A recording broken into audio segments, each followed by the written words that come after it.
Assalamualaikum warahmatullahi wabarakatuh. Yang terhormat Bapak Kepala Sekolah UPT SD Negeri Mulyorejo, yang kami hormati Bapak Ibu Guru beserta staf UPT SD Mulyorejo. Pertama-tama mari kita panjatkan puji syukur hadirat Allah Subhanahu wa Ta'ala, yang mana kita masih diberi nikmat sehat sehingga kita dapat berkumpul dalam acara diseminasi budaya positif. Kedua kalinya, sholawat serta salam tetap tercurahkan kepada junjungan Nabi besar kita Muhammad SAW, yang mana kita nantikan syafaatnya di yaumul akhir nanti. Ketiga kalinya, saya selaku pembawa acara akan membacakan susunan acara sebagai berikut. Acara yang pertama yaitu pembukaan, acara yang kedua yaitu sambutan kepala sekolah, acara yang ketiga penyampaian materi diseminasi budaya positif, acara keempat doa atau penutup.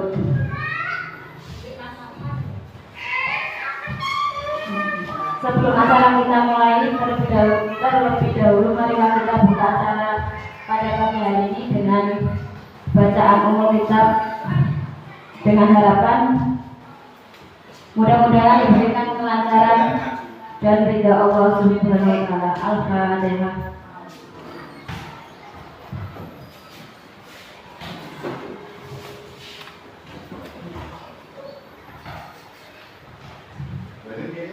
Acara selanjutnya yaitu sambutan Bapak Kepala Sekolah kepada Bapak Suroso.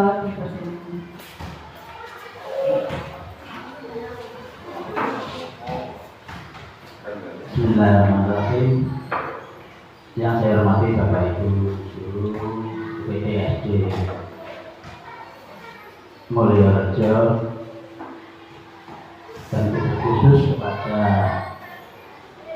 Pak Ramadan selaku DPP dari UPT SD Mulyorejo yang pada saat ini akan melaksanakan diseminasi. Assalamualaikum warahmatullahi wabarakatuh. Puji syukur kita kepada Allah Subhanahu wa Ta'ala yang mana pada siang hari ini kita semuanya bisa bertemu, berkumpul di ruangan ini dalam keadaan sehat walafiat, dalam kondisi cerah ceria yang mana bisa mengikuti kegiatan pada siang hari ini. Tanpa lupa salam senantiasa kita berikan pada junjungan kita Nabi Muhammad SAW. Semoga kita selalu diakui sebagai umatnya dan mendapatkan syafaatnya nanti di amal kiamat. Amin.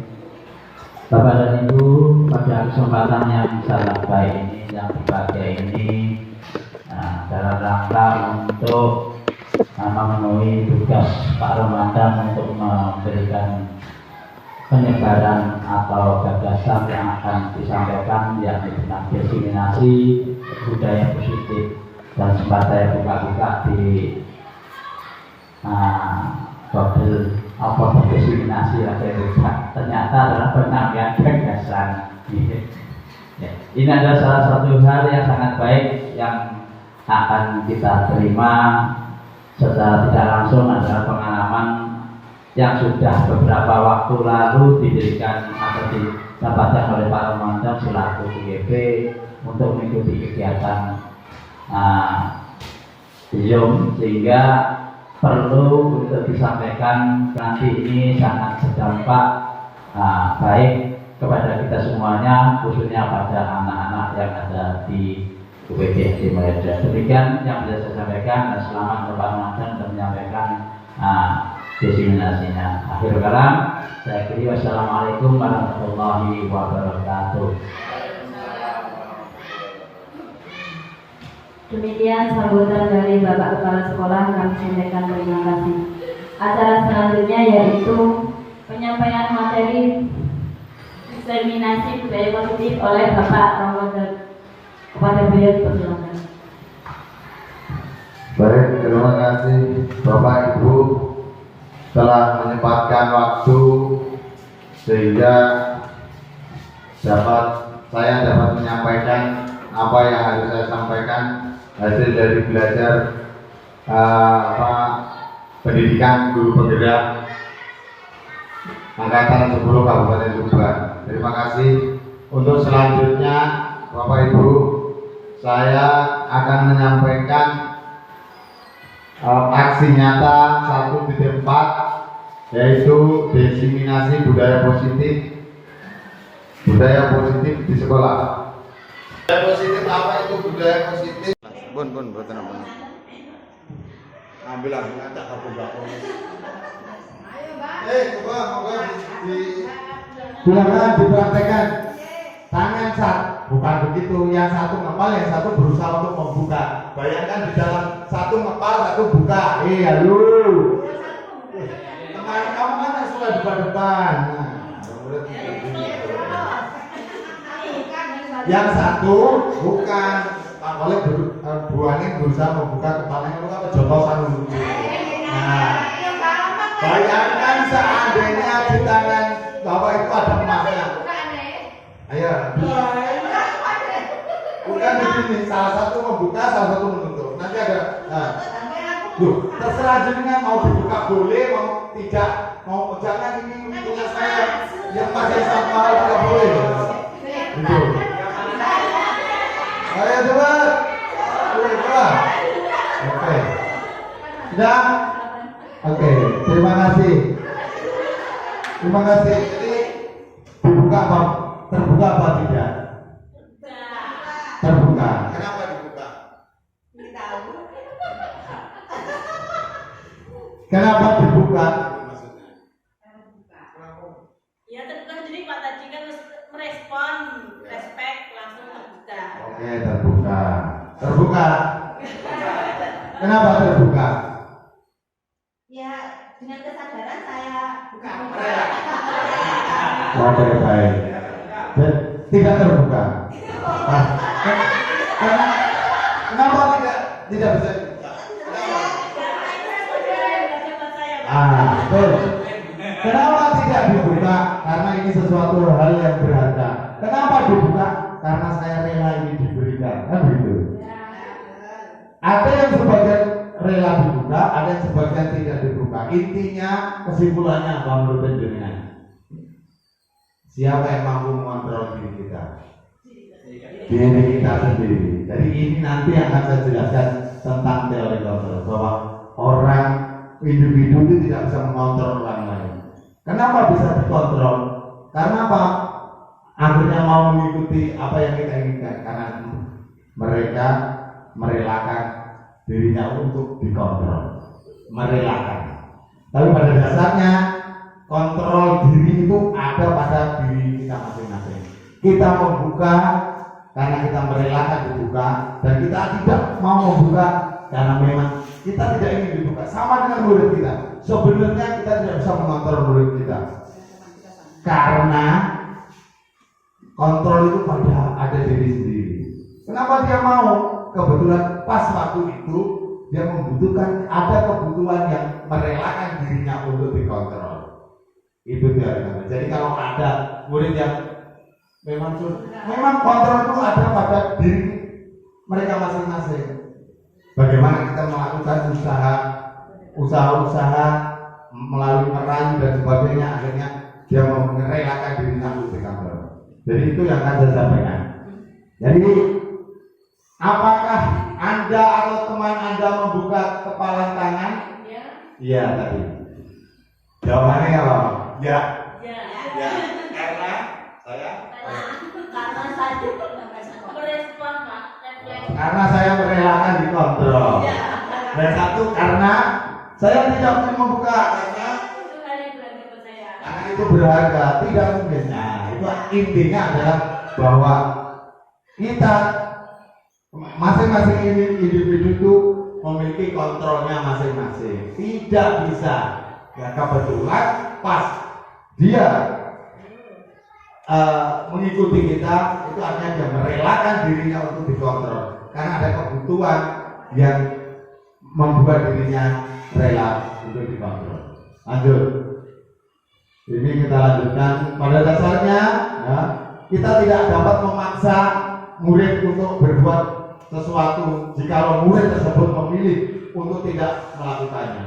Walaupun tampaknya guru sedang mengontrol perilaku murid, hal demikian terjadi karena murid sedang mengizinkan dirinya dikontrol. Saat itu bentuk kontrol guru menjadi kebutuhan dasar yang dipilih murid tersebut. Ada kebutuhan, oh ternyata saya butuh ini, makanya dia mengikuti apa yang kita inginkan. Itu teori kontrol. Baik, langsung saja. Penguatan positif atau bujukan adalah bentuk-bentuk kontrol, rayuan dan seterusnya. Oke. Lanjut. Nah, ini adalah paradigma stimulus. Paradigma stimulus respon kepada pendekatan teori kontrol menurut Stephen R. Covey. Stimulus realitas kebutuhan kita sama, realitas kebutuhan kita berbeda. Ini teori kontrol, ini stimulus respon. Semua orang melihat hal yang sama, setiap orang memiliki hal yang berbeda. Ini perbedaannya. Kita mencoba mengubah orang agar berpandangan sama dengan kita. Kita berusaha memahami pandangan orang lain tentang dunia. Perilaku buruk dilihat sebagai suatu kesalahan. Semua perilaku memiliki tujuan. Meskipun dia berbuat salah, pasti ada alasannya. Begitu. Orang lain bisa mengontrol saya. Ini stimulus respon. Tapi teori kontrol hanya Anda yang bisa mengontrol diri Anda. Jadi kontrol ada pada individu masing-masing. Lanjut, mana disiplin? Disiplin. Kebanyakan orang menghubungkan kata disiplin dengan tata tertib, dengan teratur dan kepatuhan pada peraturan. Kata disiplin juga sering menghubungkan dengan hukuman, padahal itu sungguh berbeda. Karena belajar tentang disiplin positif tidak harus memberi hukuman, justru itu adalah satu alternatif dan terakhir, dan bila perlu tidak usah digunakan sama sekali. Itu nanti kita akan belajar tentang disiplin positif. Lanjut saja, nilai-nilai kebajikan. Nilai-nilai kebajikan itu besar. Nilai-nilai kebajikan itu apa? Kebajikan itu adalah kebaikan.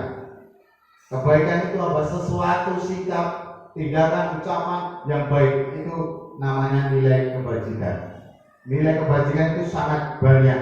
Salah satunya adalah profil pelajar Pancasila. Ini termasuk salah satu nilai kebajikan.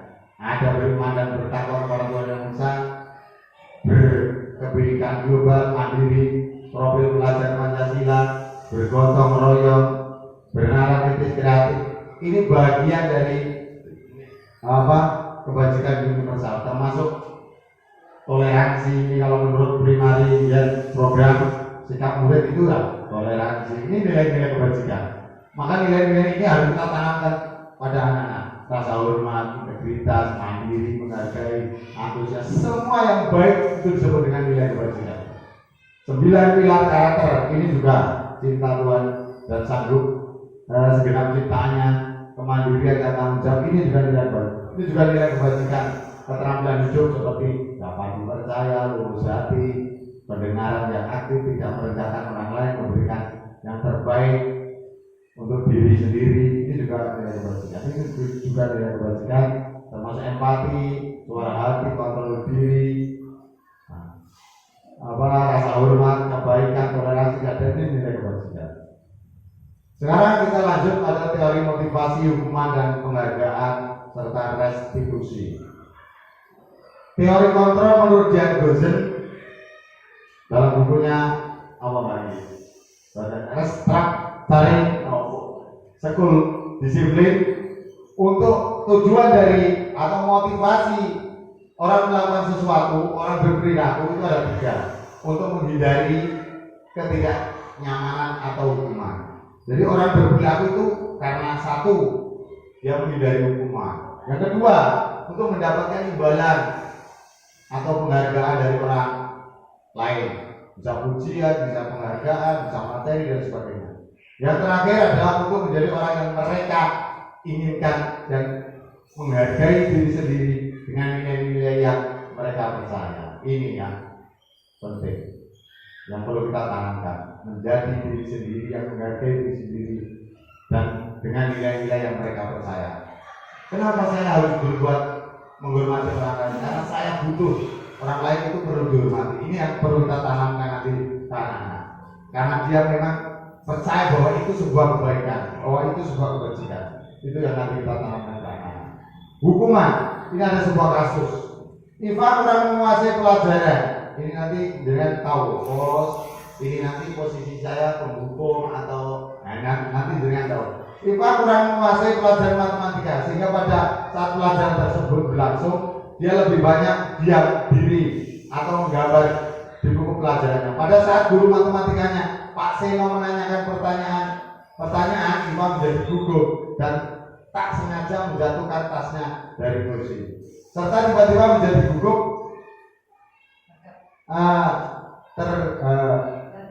tergagap dan terkejut tersebut. Pak Seno pada saat itu membiarkan teman-teman Iva menertawakan Iva yang tergagap dan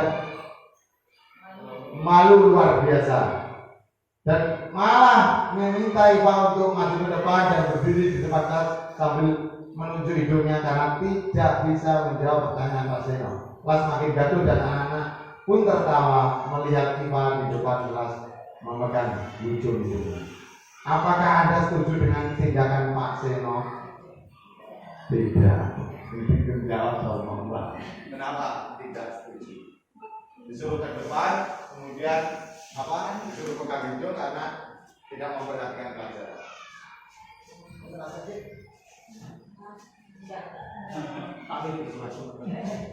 Motor apa? Kalau menurut saya, apa yang dilakukan Pak Seno itu kurang tepat karena dapat menurunkan mental atau merusak mental seperti Iva.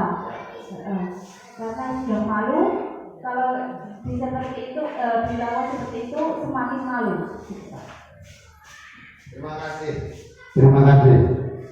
Menurut Anda, Pak Seno, tindakan Pak Seno terhadap Iva adalah sebuah hukuman atau konsekuensi? Hukuman atau konsekuensi? Menurut saya, yang dilakukan oleh Bapak Seno itu termasuk hukuman ya Pak. Karena kalau konsekuensi sebelumnya harus ada kesepakatan terlebih dahulu, baru diberi hukuman. Hukuman. Terima kasih. Sebuah hukuman ya. Nah, nanti kita lanjutkan. Perbedaan hukuman, konsekuensi, dan restitusi. Apa sih hukuman itu? Apa sih konsekuensi dan apa restitusi? Kita lihat tabel berikut. Hukuman, sesuatu yang menyakitkan harus terjadi. Anak merasa tersakiti. Kemudian konsekuensi apa? Sesuatu harus terjadi karena dia tahu konsekuensinya. Restitusi, kalau restitusi itu merupakan pilihan. Nanti jenengan akan tahu bagaimana restitusi, mengembalikan anak-anak dengan penguatan. Kemudian hukuman itu tidak nyaman untuk murid atau anak untuk jangka waktu panjang yang merasa diperlakukan tidak adil. Tidak nyaman untuk murid atau anak untuk jangka pendek. Ini konsekuensi, dia akan marah. Menguatkan untuk murid atau anak dalam jangka waktu panjang. Korban mendapat keadilan. Kalau dihukum yang pelakunya, korban akan merasa mendapat keadilan. Kalau konsekuensi, korban bisa diabaikan karena pelakunya, korban bisa diabaikan. Kalau ini korban merasa mendapat keadilan karena pelakunya dihukum. Kemudian korban mendapat ganti. Murid atau anak akan tersakiti. Murid atau anak dibuat tidak nyaman. Kalau ini lebih parah lagi. Murid atau anak mendapat penguatan. Perilaku pasif agresif meningkat. Penguatan hanya bertahan dalam jangka waktu pendek. Masalah akan terpecahkan karena memang tujuan restitusi itu adalah mencari solusi dari sebuah masalah, sebuah kesalahan. Sistem tidak akan berjalan bila murid tidak takut. Hukuman ini lama-lama terus dihukum terus, dia tidak takut. Akhirnya ya kan tidak pengaruh, ya, tidak akan berjalan. Kenapa? Tidak ada murid yang seperti ini. Pembola balik ke kemarin kan? Nah ya, ini kan sudah tak jalan dari semua kita. Memerlukan monitoring dan supervisi terus-menerus dari dulu. Murid belajar bertanggung jawab untuk perilakunya. Berlaku hanya pada sebuah institusi, tidak berlanjut pada kehidupan nyata. Ini ya pas sekolah balik memang sudah berubah lagi. Ini kalau hukuman. Kalau ini membantu penerapan mengikuti peraturan dalam masyarakat. Kalau ini fokus pada pemecahan masalah dalam jangka waktu panjang. Ini dia akan belajar menyelesaikan masalahnya dengan mencari solusinya sendiri. Makanya betul yang kita lakukan. Kita disuruh terus karena dia belajar. Karena perintahnya dari sana memang kita direstitusi suruh mencari. Nah ini juga hukuman itu akan mengubah hukuman itu akan menjadikan identitas gagal. Kalau restitusi dan konsekuensinya akan mengubah dari sebuah kegagalan menjadi sebuah kesuksesan.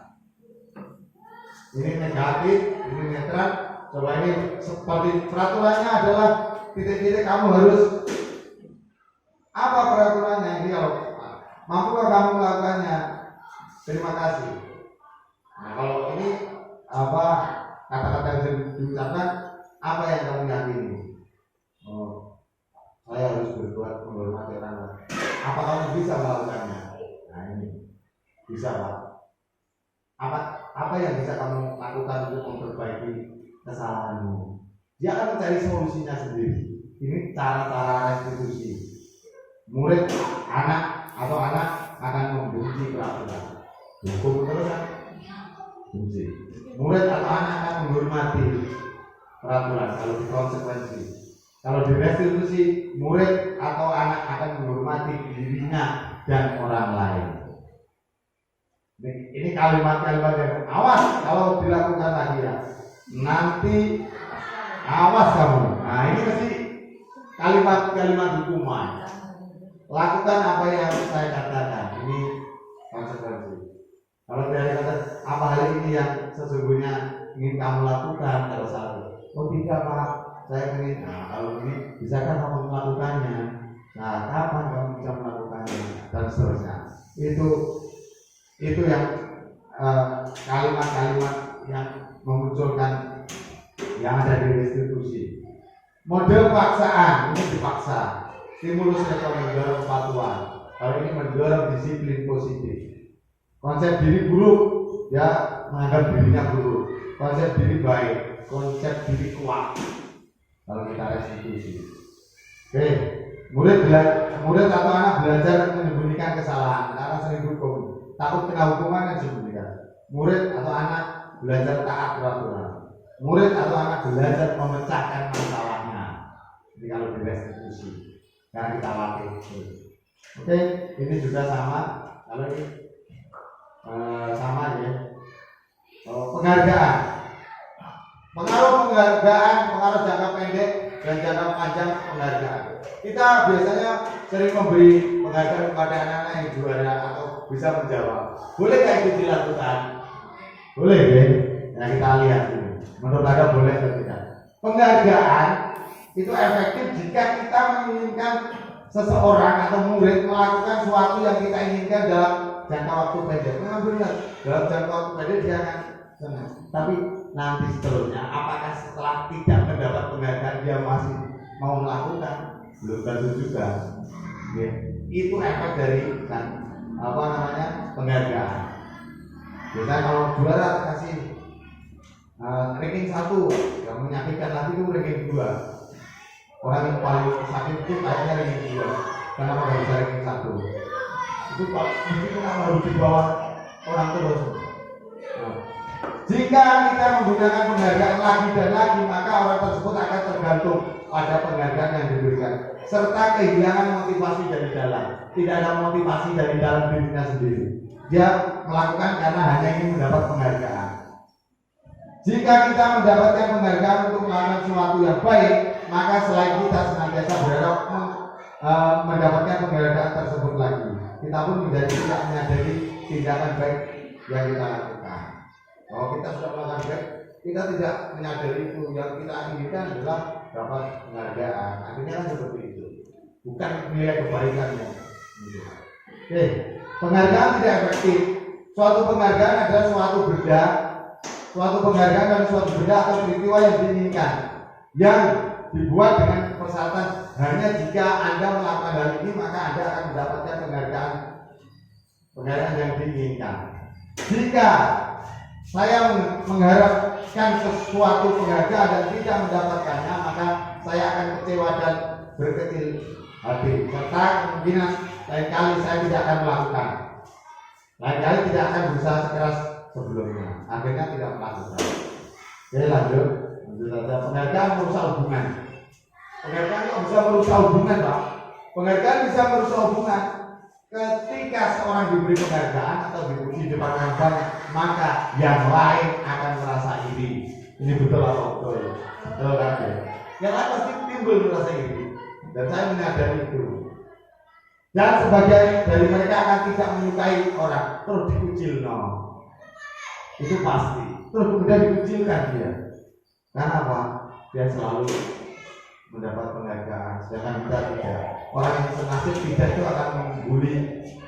Sangat penghargaan itu sebetulnya kurang baik, ya, kurang baik. Karena itu tadi, coba dengan praktekkan, pasti akan merasakan hal itu. Penghargaan menciptakan persaingan di dalam kelas, dan persaingan menciptakan kecemasan. Mereka yang percaya bahwa mereka tidak memiliki kesempatan untuk mendapatkan penghargaan akan berhenti mencoba. Jangan, Allah paling setengah KKN, akhirnya dia.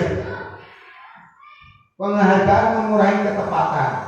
Ini suatu riset dalam sebuah percobaan, sekelompok anak laki-laki berusia 9 tahun diminta untuk melihat gambar-gambar wajah yang ditampilkan di layar, dan mereka harus memberitahu jika wajah tersebut sama atau berbeda. Gambar-gambar tersebut hampir sama. Beberapa dari mereka diberi penghargaan dalam bentuk uang pada saat mereka memberikan jawaban benar, sementara sebagian yang lain tidak. Hasilnya, anak laki-laki yang dibayar membuat lebih banyak kesalahan. Ternyata seperti itu. Karena yang diinginkan penghargaan, bukan. Anak-anak diminta mengingat kata-kata tertentu, kemudian mereka diminta mengambil kartu yang berisi kata-kata yang diingat tersebut. Setiap kali muncul, beberapa anak diberikan permen setiap mereka memberikan jawaban yang benar, dan sebagian yang lain hanya diberitahu saja bila jawabannya benar. Hasilnya, anak-anak yang mendapat permen jawabannya banyak yang tidak tepat dibanding anak-anak yang hanya diberitahu jawaban benar. Ini riset. Ternyata itu penghargaan itu mengurangi ketepatan. Penghargaan menurunkan kualitas. Ini terkait mahasiswa yang diberi dari sebuah universitas saat sedang belajar menulis sebuah artikel karena mendapat tentang sebuah judul berita utama. Seiring waktu mahasiswa terus semakin mampu bekerja dengan cepat. Kemudian ada beberapa mahasiswa yang dibayar untuk setiap judul berita utama yang mereka mampu hasilkan. Dan setelah beberapa lama mahasiswa yang dibayar, hasil kinerjanya berhenti berkembang. Mereka yang tidak menerima bayaran terus berusaha mengasah diri menjadi lebih baik. Karena apa? Merasa ada motivasi dari dalam. Dia pengen baik atau dia pengen maju, bukan pengen mendapat penghargaan. Kalau penghargaan itu sudah tidak berharga baginya, kan menurunkan kualitas. Lanjut ya. Penghargaan menghukum. Penghargaan menghukum. Kok bisa penghargaan menghukum? Penghargaan menghukum mereka yang tidak mendapatkan penghargaan. Misalnya dalam sistem ranking. Mereka yang mendapat ranking 2 akan merasa paling dihukum. Ada kurang sidik. Biasanya kan kita yuk pinter. Nek kawan ranking pol sih nggak masalah lah. Ya, memberikan penghargaan dan hukuman adalah hal yang sama. karena keduanya mencoba mengendalikan perilaku seseorang. Lanjut saja. Motivasi dari dalam diri setiap restitusi. Restitusi adalah sebuah pendekatan untuk menciptakan disiplin positif. Apa itu restitusi? Restitusi adalah proses menciptakan kondisi bagi murid untuk memperbaiki kesalahan mereka, sehingga mereka bisa kembali pada kelompok mereka dengan karakter yang lebih kuat. Mereka akan kembali, jadi menciptakan kondisi bagi murid untuk memperbaiki kesalahan. Jadi setiap orang pasti punya salah. Bagaimana kita mengembalikan kesalahan itu menjadi sebuah pengalaman dan menguatkan anak-anak. Tidak apa-apa anak berbuat salah. Restitusi juga adalah proses kolaborasi atau kolaboratif yang mengajarkan murid untuk mencari solusi untuk masalahnya dan membantu murid berpikir tentang orang seperti apa yang mereka inginkan untuk dirinya sendiri. Bagaimana dia ingin jadi seperti apa? Ini restitusi. Lanjut, ciri-ciri restitusi. Restitusi bukan untuk menebus kesalahan, namun untuk belajar dari sebuah kesalahan. Boleh ada masalah, manusia itu salah sudah biasa. Setiap orang pasti punya salah. Kan begitu bahasanya. Setiap orang pasti punya salah. Ya, lanjut kita akan belajar tentang kebutuhan dasar, 5 kebutuhan dasar. Restitusi ada yang mau ditanyakan? Jadi restitusi memperbaiki hubungan. Restitusi adalah tawaran bukan paksaan. Restitusi menuntun untuk melihat ke dalam diri. Restitusi mencari kebutuhan dasar yang mendasari tindakan. Restitusi diri adalah cara yang paling baik. Restitusi fokus pada karakter bukan tindakan. Restitusi menguatkan. Restitusi fokus pada solusi. Restitusi mengembalikan murid yang berbuat salah pada kelompoknya. Nah ini keyakinan kelas. Bapak Ibu tentu sudah membuat keyakinan kelas. Keyakinan kelas. Setiap kelas pasti sudah memiliki keyakinan kelas.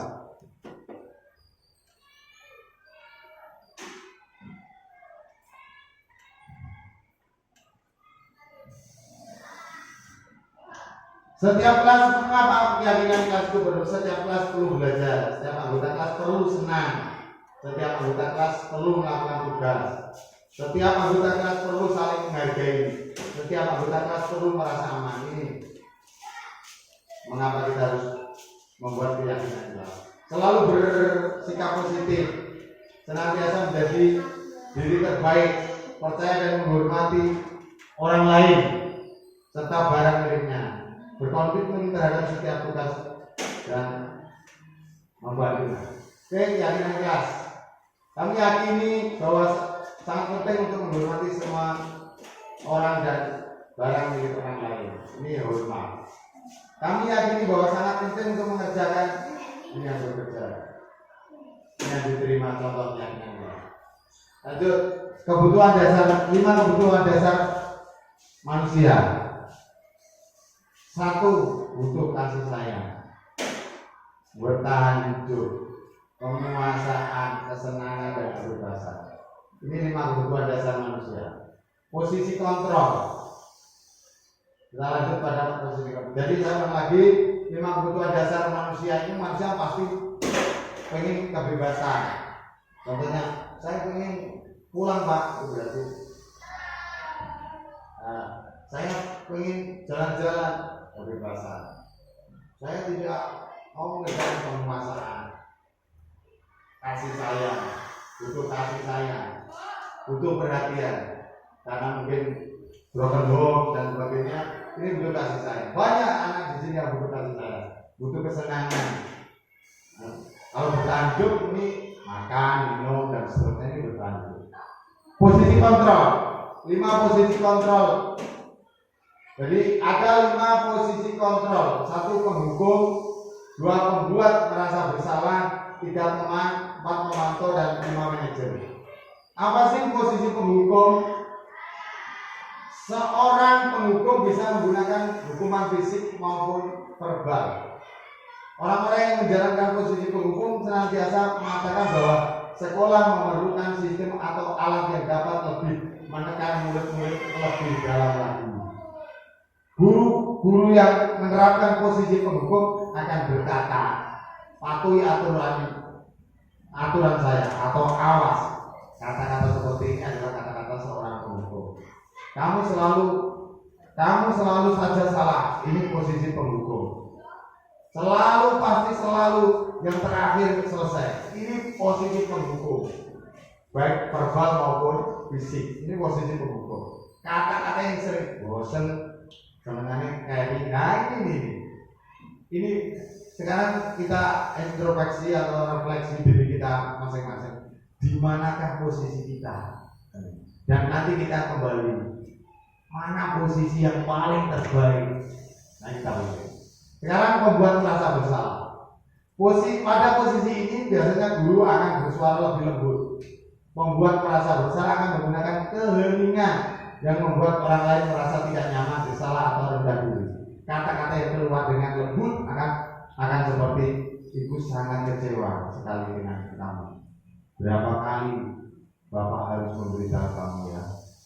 Gimana coba kalau orang tua kamu tahu kamu berbuat begini? Ini akan menimbulkan perasaan merasa bersalah pada diri anak. Kata-kata seperti ini. Kecewa ibu. Nah ini dia akan merasa dia orang yang tidak bisa dibanggakan atau orang yang tidak bisa membuat ibunya senang. Berapa kali Bapak harus memberitahu kamu? Nah, gimana coba kalau orang kamu tahu kamu berbuat begini? Nah ini adalah ucapan-ucapan yang membuat membuat terasa bersalah. Dan ini bahaya bagi anak yang memiliki karakter pendiam. Dia cenderung menyimpan bebannya dan menyimpan perasaannya. Berdoa kepada Allah.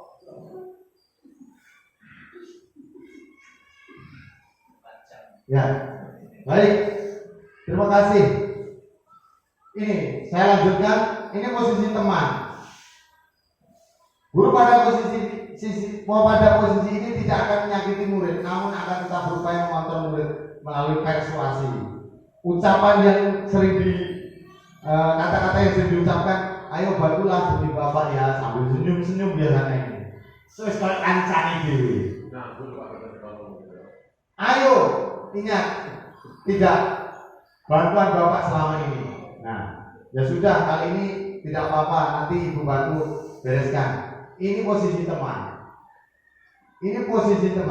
Hal negatif dari posisi teman adalah bila suatu saat guru tersebut tidak membantu, maka murid akan kecewa dan berkata, saya pikir Bapak teman saya, tiba-tiba orang. Lanjut aja, nggak apa-apa, lanjut. Ya. Nah, jadi ini posisi teman yang memang dia akan dekat sekali dengan anak-anak, dekat karena dia dianggap sebagai teman. Ya. Tapi nanti akan kecewa suatu saat, entah itu tidak di depannya panjenengan, dia akan mengutarakan kekecewaannya. Tiba-tiba, nah akhirnya karena akrab anak-anak, ya. Ini posisi teman. Dan ini posisi pemantau. Pemantau berarti mengawasi, dia hanya mengawasi. Pada saat kita mengawasi, kita bertanggung jawab atas perilaku orang yang kita awasi. Dengan menggunakan sanksi konsekuensi, kita dapat memisahkan hubungan pribadi kita dengan murid sebagai seorang yang menjalankan posisi pemantau. Kata-kata yang muncul adalah peraturannya apa? Nah ini posisi pemantau. Mengerti nggak peraturannya apa? Nah ini pemantau. Apa yang telah kamu lakukan? Ini pemantau. Sanksi atau konsekuensinya apa? Ini pemantau. Ini sudah dipelajari juga di sekolah pemuda. Dari 5 posisi kontrol. Nah ini posisi manajer. Posisi terakhir layout. Pak, Pak.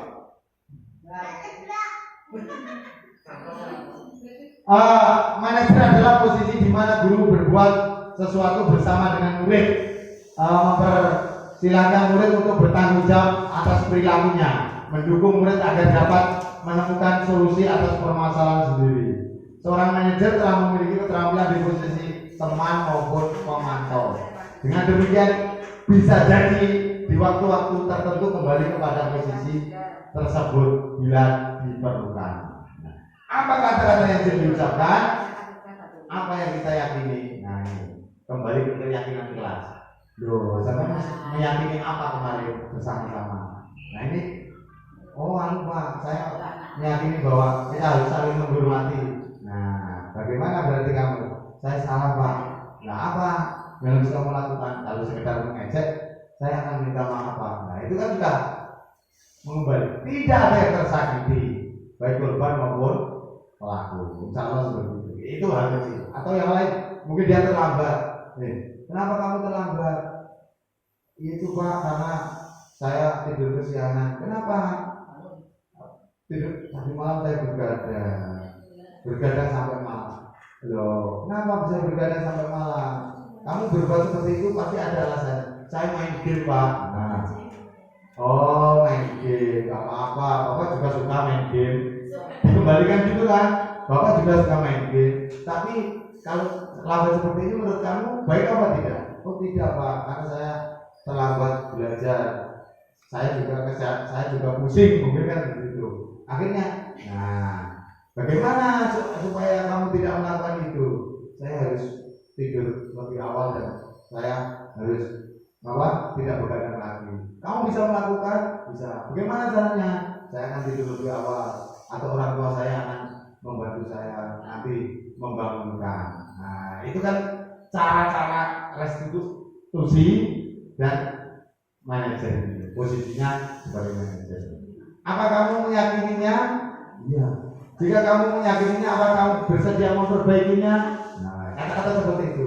Jika kamu memperbaiki ini, hal ini akan menunjukkan apa tentang dirimu. Saya akan menjadi lebih baik, Pak. Nah, apa rencana kamu untuk memperbaiki hal ini? Saya akan bekerja sama dengan ibu atau memasang alarm untuk bangun pagi, atau meminta tolong ibu saya untuk membangunkan.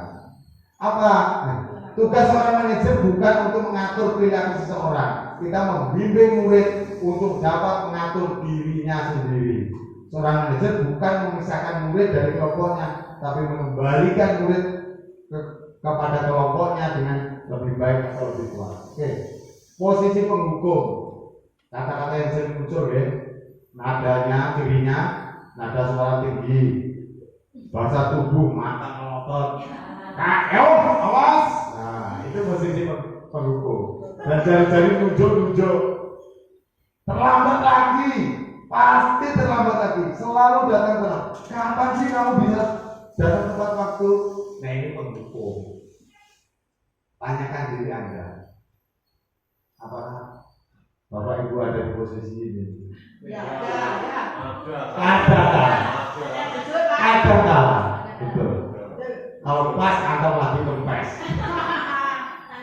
Atau pas banyak pekerjaan juga bisa. Iya, Pak.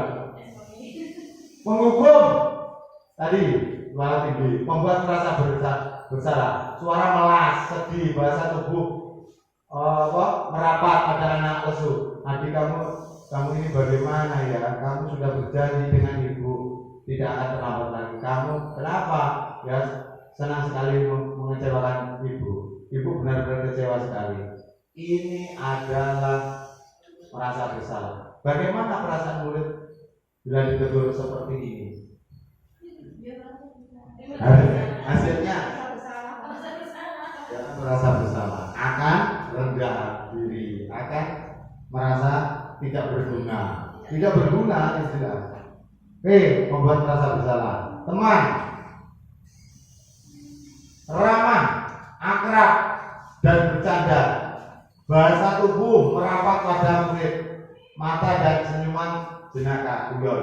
Abi, ayolah, bagaimana sih kamu? Kemarin kamu sudah janji kepada Bapak, bukan?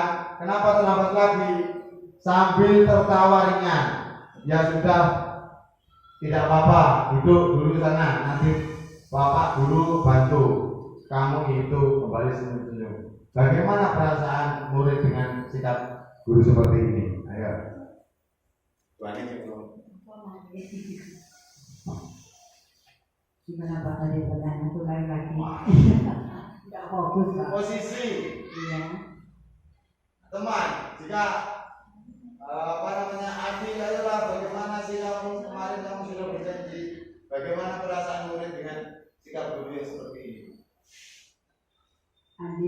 Andi, ayolah bagaimana sih kamu ya Pak ya? Kemarin kamu sudah janji ke Bapak, kan?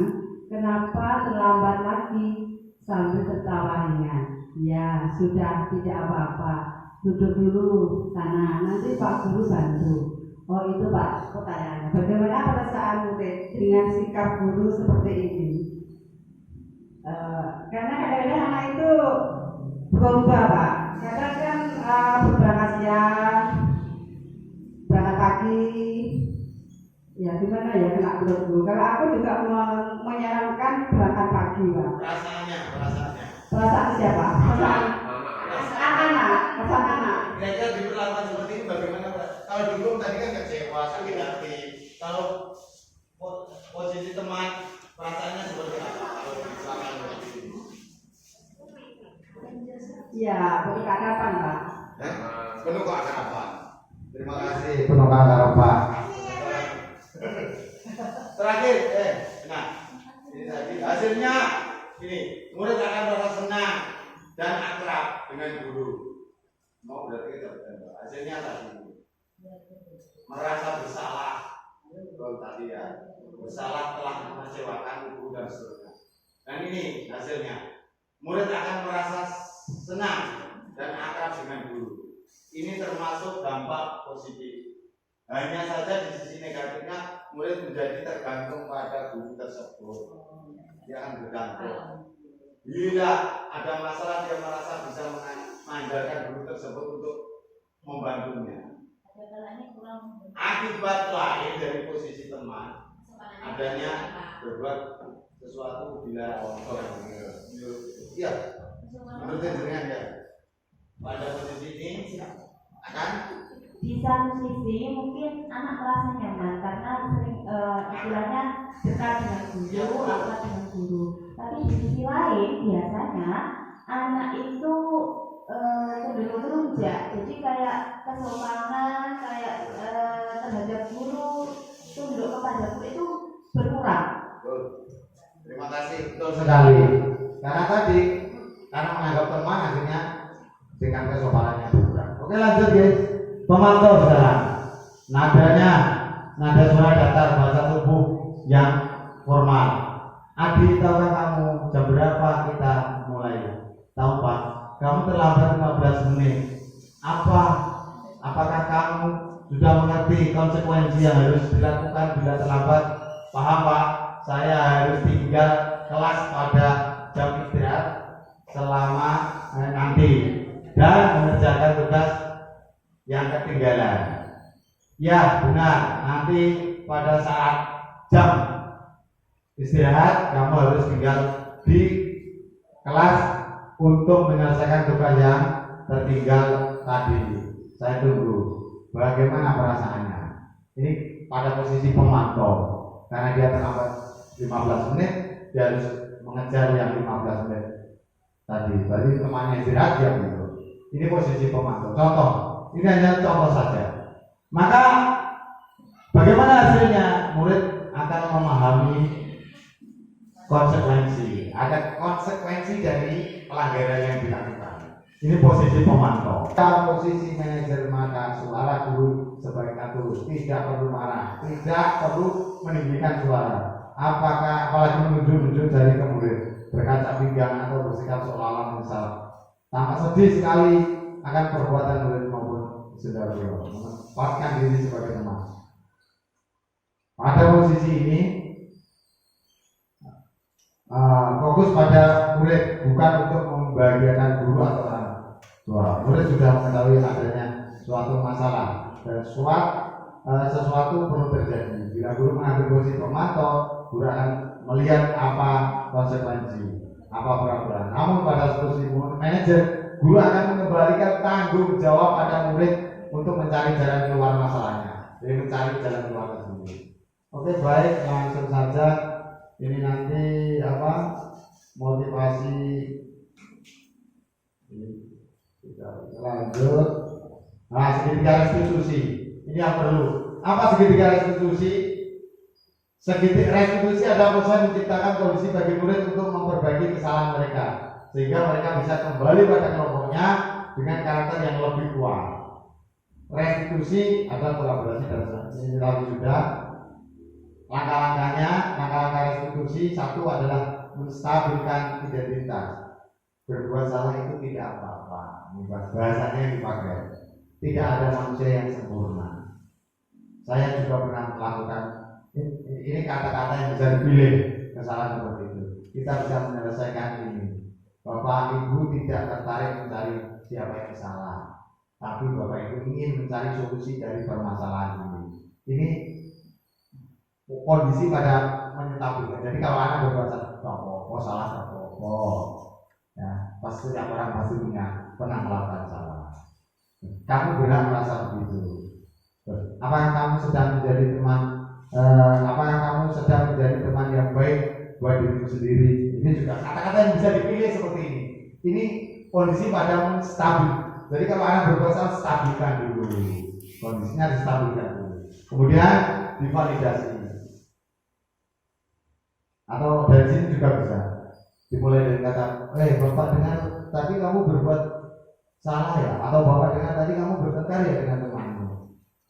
Oh tidak apa-apa, coba kenapa bisa bertengkar? Saya pikir, oh begitu, saya hargai kamu tidak sampai lempar batu dan sebagainya. Untung saja kamu berbuat sampai situ, tidak sampai seperti itu. Itu menstabilkan. Kemudian validasi kesalahan. Padahal kamu bisa melakukan yang lebih buruk dari itu. Nah ini memvalidasi tindakannya salah kamu. Untungnya sampai cuma berbuat seperti itu, tidak berbuat lebih dari itu. Nah ini validasi tindakan yang salah. Kamu pasti punya alasan mengapa kamu melakukan itu. Pasti ada alasan. Biar dia menjelaskan alasannya. Kamu patut bangga pada dirimu sendiri karena kamu telah melindungi sesuatu yang penting buatmu. Kamu boleh mempertahankan sikap itu, tapi kamu harus menambah sikap yang lain, sikap yang baru. Nah, kemudian menanyakan keyakinannya. Apa yang kita percaya sebagai kelas, nanti yang kelas atau keluarga? Apa nilai-nilai umum yang kita telah sepakati? Nah, apa kesepakatan yang kesepakatan kelas yang telah kita sepakati? Nah, gitu. Oh, saling menghormati Pak. Nah, kamu bisa melakukannya, bisa Pak. Nah, kan gitu. Apa bayangan kita tentang kelas yang ideal? Ini respon. Kamu akan menjadi orang seperti apa? Ini studi kasus sudah perlu jawab dalam kasus di atas ini. Terima kasih. Ada yang ditanyakan tentang restitusi? Ya, monggo Pak. Terima kasih. Bagaimana caranya untuk merestitusi anak yang melakukan pelanggaran atau melakukan kesalahan? Contoh yang sering kita lakukan atau yang saya lakukan itu membungkus. Contoh kalau tidak mengerjakan PR, saya suruh maju berdiri. Nah itu bagaimana caranya untuk merestitusi anak tersebut? Terima kasih. Ada yang bisa menjawab? Silakan. Ada yang bisa menjawab? Kalau monggo. Terima kasih Bapak. Itu sama dengan hal yang pernah saya alami Pak di kelas. Kemarin sempat anak-anak itu yang sering mengerjakan PR dan tidak mengerjakan PR itu, yang mengerjakan PR itu sampai bilang, Bu, tolong Bu, yang tidak mengerjakan PR itu dihukum.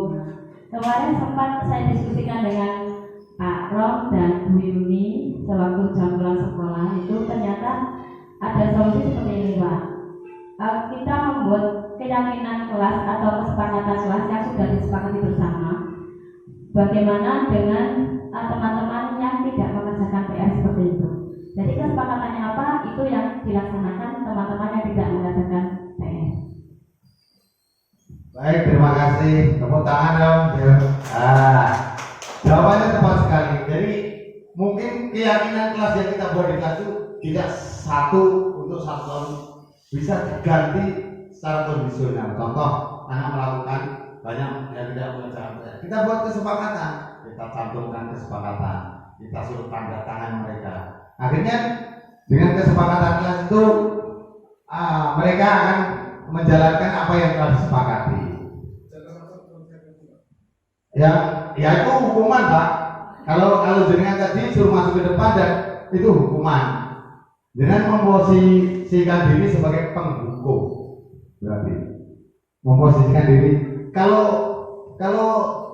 di restitusi bagaimana, Pak? Ya, kenapa kamu tidak mengerjakan PR? Kamu tidak mengerjakan PR pasti ada alasannya.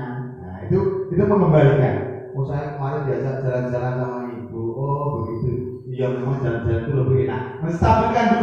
Menstabilkan identitas, biar dia stabil. Oh, mengerjakan PR, tidak mengerjakan PR gara-gara diajak ibu. Oh, gak apa-apa, karena jalan-jalan itu juga enak, jalan-jalan itu juga penting, refreshing itu juga penting. Kan gitu, ini menstabilkan. Nah, kemudian bisa ditambah pada posisi validasi tindakan salah. Padahal kamu bisa melakukan yang lebih buruk. Padahal ya, kalau jalan-jalan mungkin kamu jangan bisa pilih kata-kata yang lain. Kamu pasti punya alasan tadi. Pasti kamu punya alasan tidak mengerjakan. Saya diajak jalan-jalan. Oh iya, jalan-jalan itu juga penting. Gak apa-apa. Bersama keluarga itu juga penting.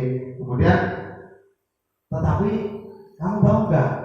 Kamu melanggar keyakinan kelas yang kita seperti iya, Pak. Apa keyakinan yang kamu melanggar? Nah, saya harus disiplin atau saya harus mengerjakan tugas. Nah, kamu bisa melakukan itu, bisa, Pak. Gimana caranya? Sebelum saya pergi, tugas saya akan saya selesaikan. Itu kan dia kembali lagi. Dia akan mengembalikan dia dari sebuah kesalahan tanpa harus melukai. Nah, gitu. Maksudnya teori ini seperti itu. Menurut saya untuk tadi kan kalau yang penghukum misalnya tidak mengerjakan PR langsung dihukum, misalnya disuruh maju berdiri ya. Cuma kalau yang kedua tadi apa? Restitusi. Apakah bisa dikatakan begini, Pak? Untuk yang penghukum dan restitusi itu bedanya, kalau penghukum itu istilahnya inisiatif dari guru. Kalau ini tidak mengerjakan, kamu saya suruh maju. Sedangkan restitusi itu ada kesepakatan terlebih dahulu. Jadi hampir sama-sama dihukum, hanya saja kalau yang restitusi itu ada kesadaran dari anaknya mengetahui kalau misalnya saya melakukan ini, saya tidak mengerjakan PR, nanti konsekuensinya saya akan disuruh maju. Apakah bisa dikatakan seperti itu, Pak? Terima kasih. Ada yang mau jawab? Tidak. Baik, terima kasih. Jadi pada posisi penghukum itu biasanya satu arah, tidak ada kesepakatan dulu dari kita dan anak-anak, atau tidak ada keyakinan atau kesepakatan kelas. Begitu kamu melanggar ya, coba kamu putar lari lapangan 2 kali, itu penghukum. Satu arah dari gurunya saja, itu penghukum. Kalau restitusi sejauh-jauh sebelumnya sudah ada kesepakatan. Kemudian dia melakukan kesalahan, kita validasi dulu, kita stabilkan dulu, gak apa-apa, salah gak apa-apa, setiap orang pasti punya salah. Terus kemudian pasti kamu punya alasan mengapa kamu berbuat seperti itu. Nah ini kata-kata seperti itu. Terus kemudian yang terakhir adalah menanyakan. Nah, kamu tahu keyakinan kelas yang kamu langgar ini, Pak. Oke. Setelah dilanggar, nah, kamu tahu keyakinan saya tidak mengerjakan PR. Nah, itu melanggar keyakinan kelas? Iya. Keyakinan yang sudah kamu sepakati? Iya. Mengerjakan PR itu penting nggak untuk kamu? Penting, Pak. Kamu bisa terus. Nah, ditambah lagi, mengerjakan PR itu penting nggak untuk kamu? Penting, Pak. Maunya jawabnya begitu. Nah, kamu bisa melakukan? Bisa. Gimana caranya kamu melakukan? Saya akan mengerjakan PR sebelum jalan-jalan. Saya akan mengerjakan PR sebelum bermain. Kamu bisa melakukan itu? Bisa. Bagaimana caranya? Saya akan meminta orang tua saya untuk mengingatkan. Nah, dan sebagainya.